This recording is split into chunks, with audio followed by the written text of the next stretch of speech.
DARPA is very protective of IP. This is a program, the Quantum Benchmarking Initiative, where they will take a deep dive into R&D plans and hardware prototypes. They were very clear that they will protect trade secrets, IP, very carefully because they view this as crucial to their mission of helping advance and accelerate the route to utility-scale quantum computing.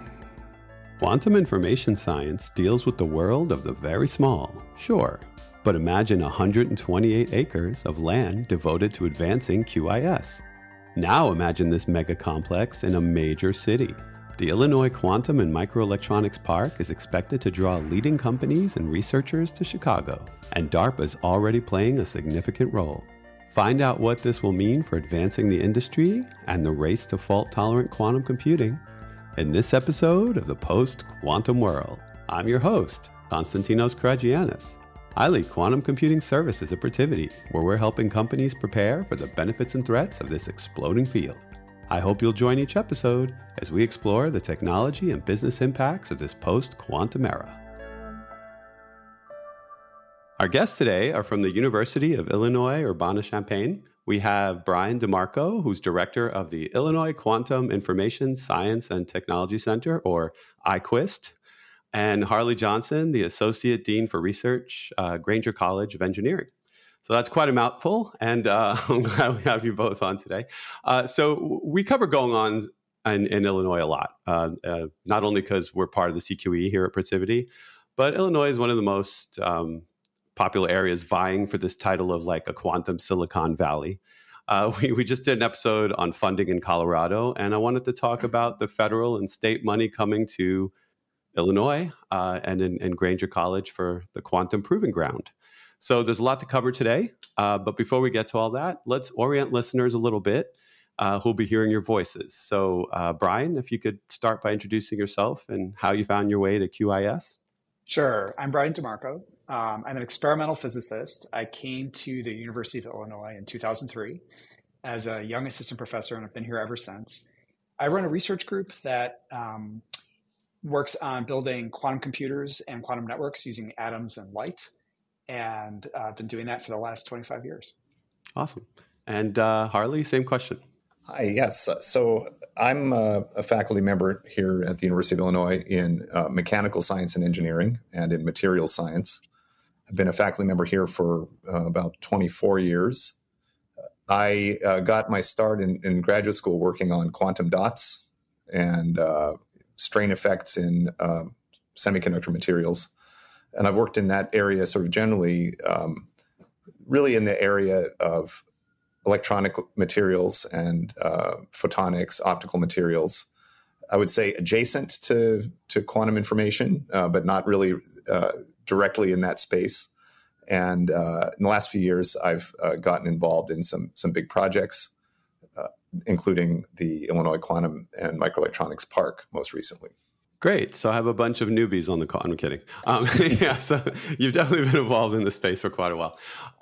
So could you elaborate a little bit on the core mission of the Illinois Quantum Proving Ground that we're talking about today? Maybe explain a little bit about what it is and why it exists. Sure. Maybe we should zoom out first because the Illinois DARPA Quantum Proving Ground is really part of this larger Illinois Quantum and Microelectronics Park. Sure. Which is being led by a university-related organization created by the University of Illinois. And Harley, you might be the right person to give a picture of that park, and then we can zoom into what is the Proving Ground or what is that mission.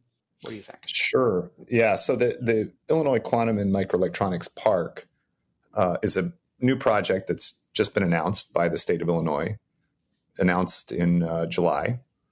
This is a really ambitious public-private partnership that is going to be located physically within the city limits of Chicago on the south side, right on Lake Michigan.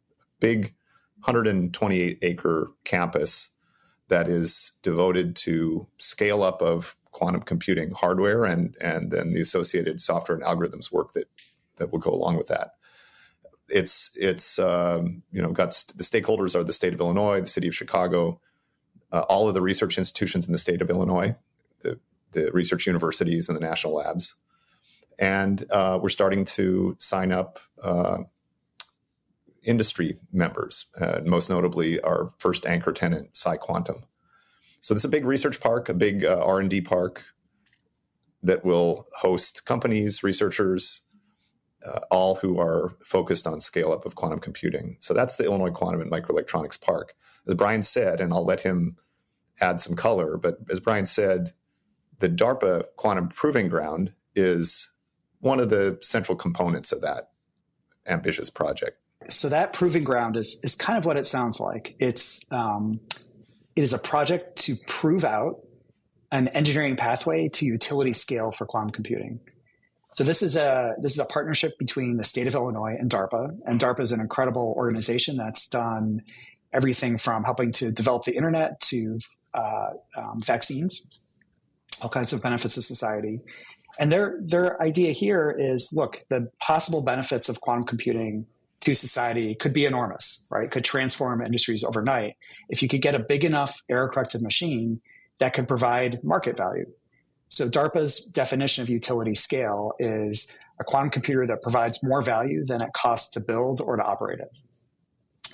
So it's a very focused mission. The idea is it's open to any kind of quantum computing qubit, right? So any architecture, whether it's ion traps or superconductors or neutral atoms or photons, you name it, something we maybe even haven't discovered yet, where it goes through a series of phases to try to deliver working prototypes to the proving ground, which will live at the park. And the park will have the infrastructure to support all these different kinds of platforms, including cryogenics at, I think, the largest scale in the United States. So that's the mission of that proving ground. So it's kind of like a subset inside of the park. And because Squantum is going to be involved, do they somehow benefit then from the DARPA proving ground as well? Because their goal is basically the same thing, right? Like, is to build a utility scale quantum computer. I mean, that doesn't escape me. So how would that kind of like synergy work between those pieces? Well, that's a good point you raise. I mean, the DARPA program, it's a competitive program. So companies from around the world have to compete for DARPA funding. And if they come and use the proving ground in the state of Illinois is also committed to making an investment in that. So Squantum could compete as part of this program, just like any other company. Mm-hmm. Okay. I would add that I think that's, as Brian said, I think that makes that characterizes it pretty well. I would just add that the central kinds of utilities that will be provided at the park will serve Squantum, and they'll also serve the DARPA performers who receive competitive funding from DARPA. And the larger and the more sort of robust the ecosystem we can create at the park, I think that the more that the individual companies will benefit, right? Because we can offer more in terms of cryo capacity. We can offer other sorts of benefits to the companies who will locate there. So we see this as sort of a synergy between big partners like Squantum, whether or not they participate in the DARPA programs, and then the presence of the DARPA program. We think that this will create some synergy. Can you give listeners a sense of the size of the investment from the state and federal levels? Like how big a deal this really is? Right. Yeah, I can say a little bit about that. And this has been widely reported at this point. It's, in fact, part of the state of Illinois FY25 budget that was passed in June. So the state of Illinois is committing $500 million, almost all of which is going to be targeted at the park, the Quantum and Microelectronics Park. But all of that $500 million is intended to support quantum and microelectronics R&D. Some of that is intended for sort of economic development purposes for the state of Illinois, and it breaks down into several different categories as articulated in the state budget. So among the $500 million investment, there's $200 million set aside for shared cryo at the Quantum Park. There's $100 million set aside for site readiness to help us build the park. And then an additional $200 million set aside for state of Illinois sort of co-investments that can be used to help us secure federal funding that can support the work we're doing. And that is in part what has helped us to work with DARPA in the form of matching funds. So I guess DARPA is putting in the money that's considered federal money. Is that how that's coming in? Right. So DARPA is creating a new program, right? This is DARPA Quantum Benchmarking Initiative. And dollars from that program that flow into Illinois will be matched by Illinois state resources. Wow. Okay, so that's an impressive project. That's quite a scale. In fact, I'm sure most people listening think it's probably triple what they expected to hear. So that's pretty impressive. This is going to be like Quantum Disney World. Are you going to have tickets and like a little mascot and stuff to get in? Like, little great idea. Yeah. No, that sounds great. So because it sounds like such a robust place to be and such an exciting place to be, will there be any potential like trickiness with IP? Like, will companies have any hesitation? Like, we're participating in this thing that's funded. Do we now lose our qubit? I mean, I'm not going to really lose it, but unless you look at it. But like, will we somehow be giving up something? Or are there any concerns like that? Well, I can say just a few things about that. Brian may have some additional comments from the DARPA point of view, but this is something we're very much committed to working around and working carefully to support. There are examples of other kind of innovation R&D ecosystems around the country that do this really well. I think of Albany Nanotech in the microelectronics industry, where you have large shared facilities. You have many companies working side by side. Sometimes you have physical space that's carved out for individual companies so they can secure the work they're doing. And you work out IP arrangements, on a case by case basis up front, so everybody knows what they're getting into.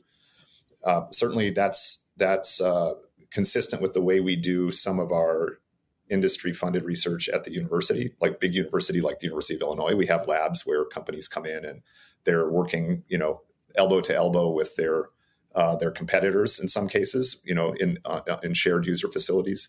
So we think there are models that allow us to manage that. I think, Brian may have some thoughts on the DARPA side, but this is, something that we're really feel pretty well prepared to handle. And companies can make their decisions about whether they want to work in this environment or not. Some may not, but we think many will want to participate in an ecosystem like this. I think so. We've been talking with many companies, and there's a high level of excitement about the facilities and the opportunities we're building. And what I'd say on the DARPA side is DARPA is very protective of IP. This is a program, the Quantum Benchmarking Initiative, where they will take a deep dive into R&D plans and actually hardware prototypes. And, I think DARPA has, at the QBI Proposers Day, they were very clear that, they will protect trade secrets, IP, very carefully, because they view this as crucial to their mission of helping advance and accelerate the route to utility scale quantum computing. So they don't want to get in anybody's way. They want to make sure that they put their foot on the gas pedal and get going faster. Yeah, conspiracy theorists listening probably will be thinking, they just want to see when that first dangerous machine is built that they can get their hands on it, right? Something crazy like that. But I bet you do have to at least somewhat, give a little bit of fair notice if you're getting that close to a potentially dangerous machine. That seems like a responsible thing to do. So what are some of the beneficial ways that this park would feed back into the ecosystem in Chicago right now, let's say? You've got this idea that companies will be working together in close quarters, and it might spur some innovation, right? But then you've also got academia in close quarters, and you've got government in close quarters. So what kind of sharing do you anticipate happening? Do you think that this will be good? And like, what kind of like two-directional sharing might occur? I think there are a lot of examples you could point to. I think as an academic, we're very excited to have the opportunity to get our students and our postdocs working in an environment like this. I think that benefits all sides. I think it clearly benefits the students and the postdocs to have an opportunity to work on really exciting applied research.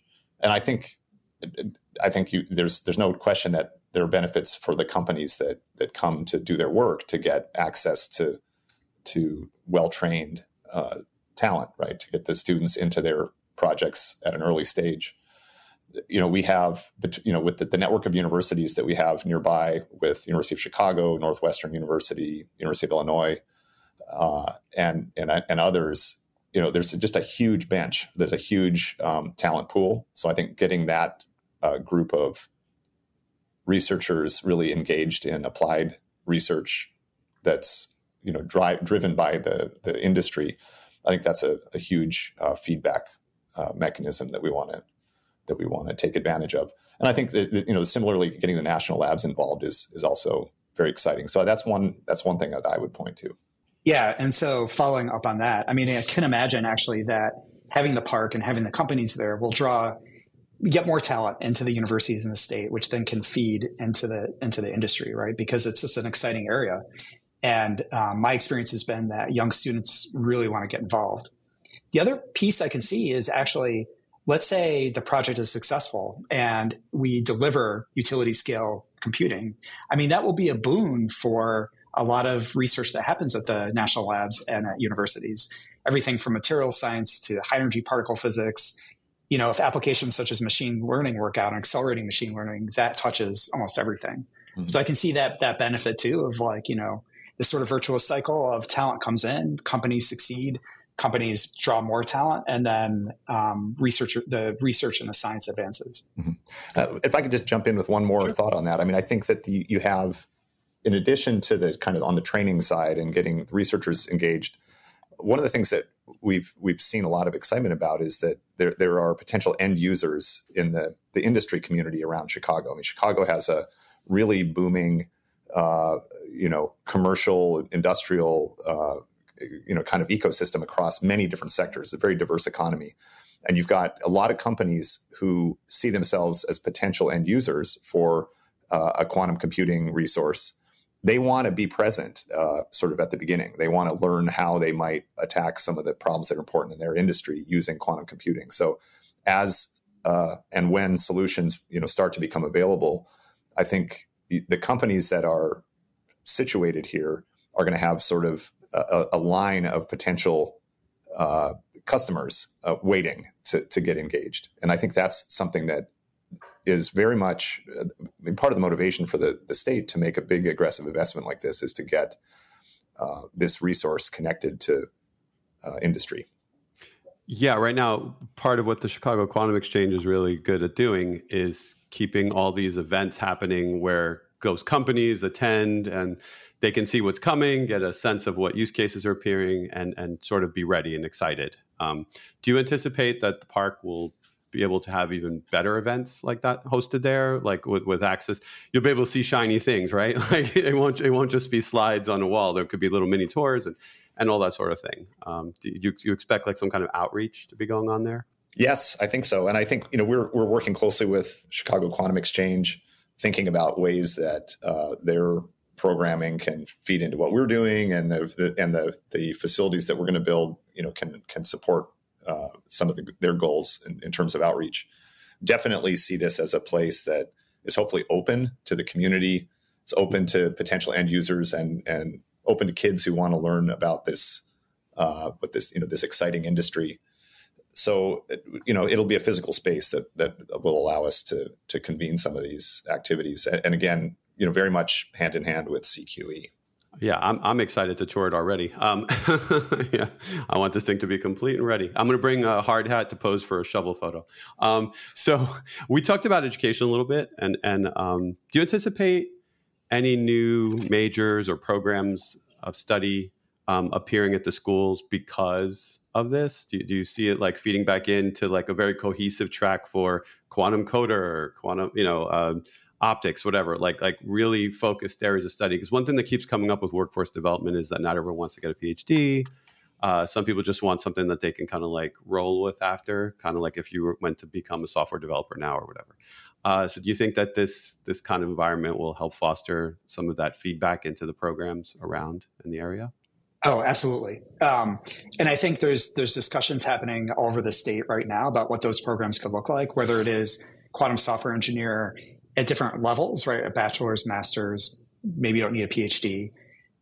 So things like that. And I think you brought up optics or electronics degrees that are a little bit more tailored to, finishing your degree as an undergraduate and jumping into a company that's in the state, which would be exciting. And degrees were in active discussions. One of the partners in this whole endeavor is City Colleges of Chicago. And so what kind of degrees can community colleges offer to students where they can contribute?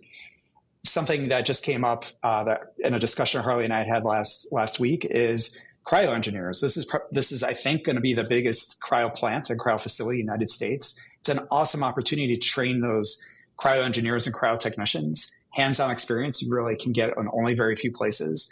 And then actually that's needed not just in quantum computing, but in many other industries, including aerospace. So, I think the benefits are just manifold here. And I'm very excited about that part of it. Is there a roadmap then for, as this is being built up, I'm assuming you're going to want to start switching the lights on in certain areas first as the rest builds up. Do you have a prioritization roadmap of what the first areas of research that will come alive are? Yes, and we're very excited, and we wish we could turn on everything at the same time. But yeah.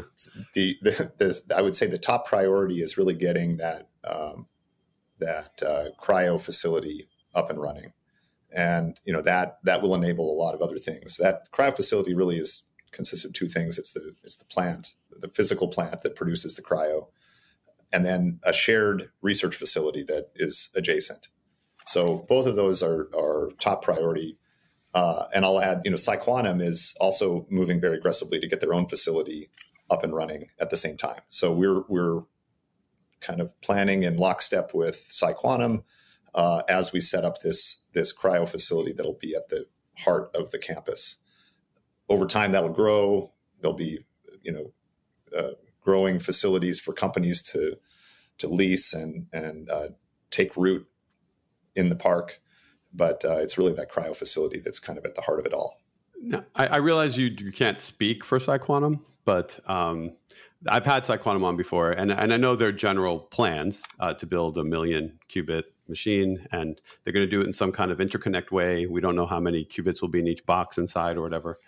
Do you know, though, if being part of this is integral to that plan? Or is this a new area of research for them? Did they realize that there was some limitation? Whoa, we can't get there without this new investment, this new satellite location. Do you know if there's any of that involved? I mean, yeah, I can speak to that somewhat. Okay.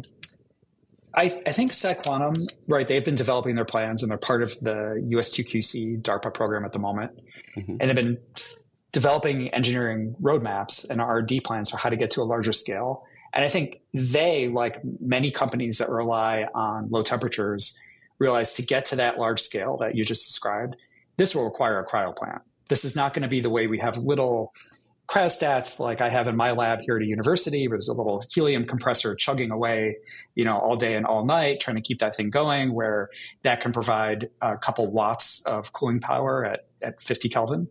You need kilowatts of cooling power, and a whole different kind of facility to make that work. And so I think Squantum is one company that just, as they developed the roadmap, they said, we need this.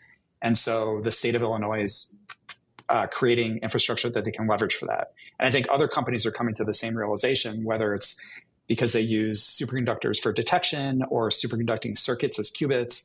You really need a massive scale that the current way of doing things is not going to take them all the way. Okay. Oh, so this is more critical to them possibly for their path forward. I think so. And I think that will be true for many companies that involve cryogenics and need to go to very large scales. It's kind of fun. Pretty soon we'll be able to point to the coldest place on Earth. We'll know exactly where it is. Right. Chicago, right on Lake Michigan. Yeah. Maybe don't be surprised. Chicago, Lake Michigan, right? Yeah. Wait, did I say on Earth? I meant the universe, but yeah, that's actually the universe. That's what I meant to say.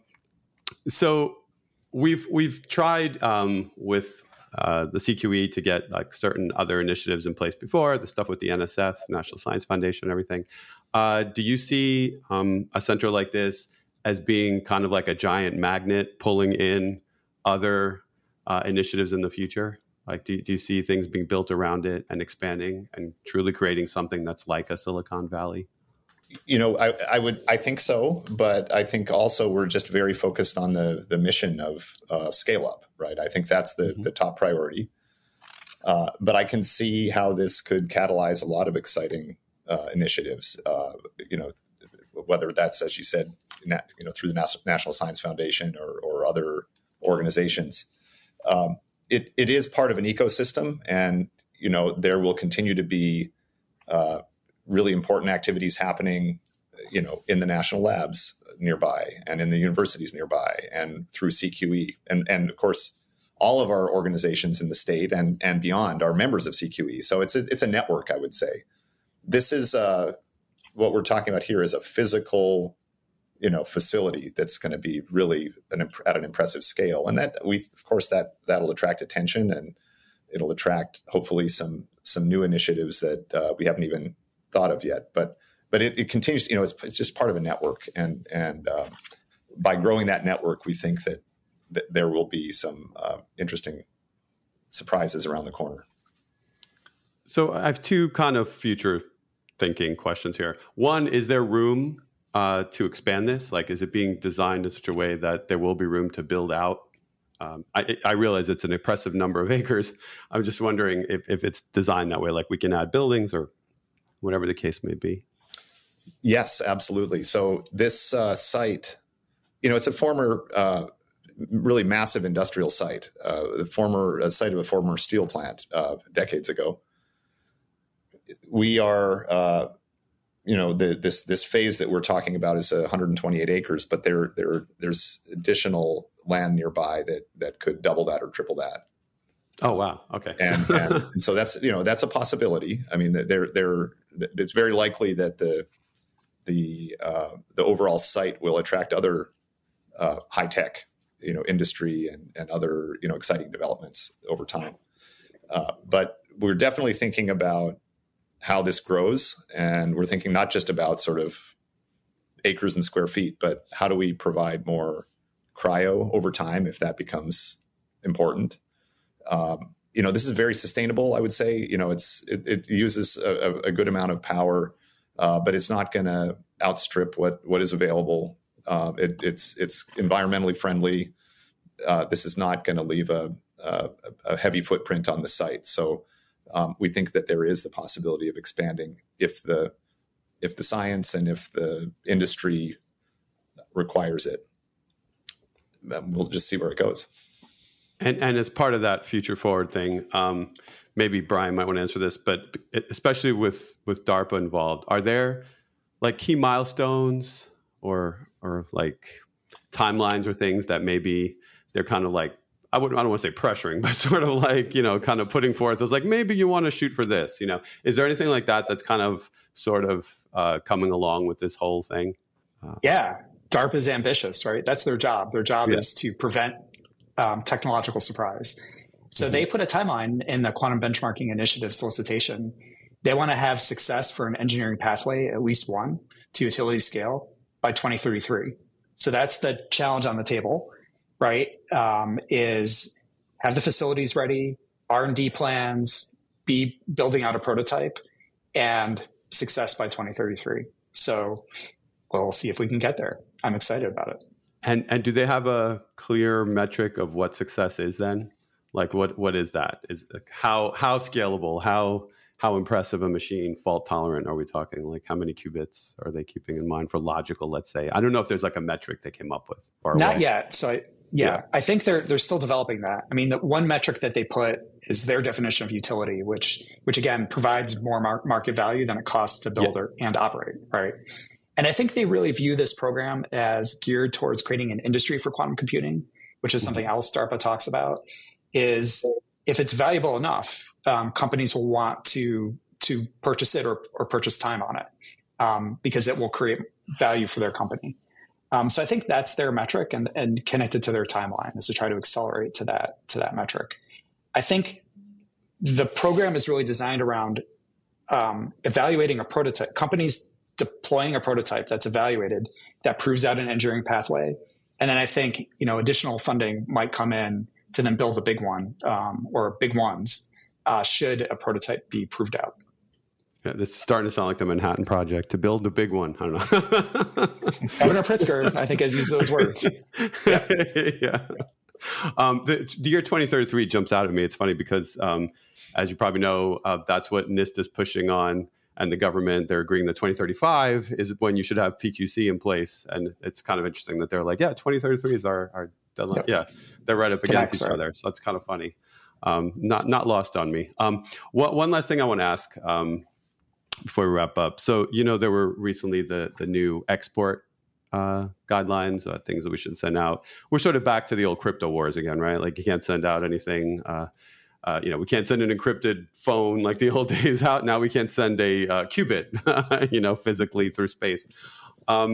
Does any of that start to affect centers like this, like that are talking about bringing companies together and potentially their employees are from other countries and they're coming in and there's a back and forth? And is there any kind of new level of thought that has to be given as a result? I think so. And this is something for the park that we've been actively thinking through. I think it's crucial to keep the park and facilities like this as open as possible while being realistic about protecting, what could be an incredibly important national security asset, via IP and the physical hardware. So I think this is an evolving landscape where people are thinking through, maintain our superpower as a nation, which is that we have open environments while being realistic about the potential threats. And that really has been the federal government's approach to many things in this area.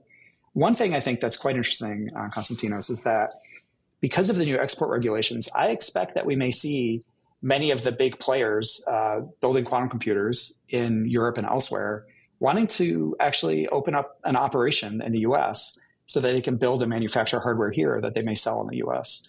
And so, we may see actually an influx of companies opening up US operations at places like the park in order to participate in the US economy, the quantum computing economy to come. That's great for everyone, I think. Right? Yeah, I agree. Yeah. I still feel it's too early to shut everything down to IP right now. I feel like we should be sharing as much as possible. That's what's been so refreshing about the whole CQE experience, really. Everyone there is still very much, all participating together. So, yeah, I'm super excited about this. I can't wait to tour the grounds, which I'm sure I'll get to do soon enough. And I wish you guys lots of luck with this. Thank you. Yeah, we can't wait to have you come out and see it. Thank you. Now it's time for Coherence, the Quantum Executive Summary, where I take a moment to highlight some of the business impacts we discussed today, in case things got too nerdy at times.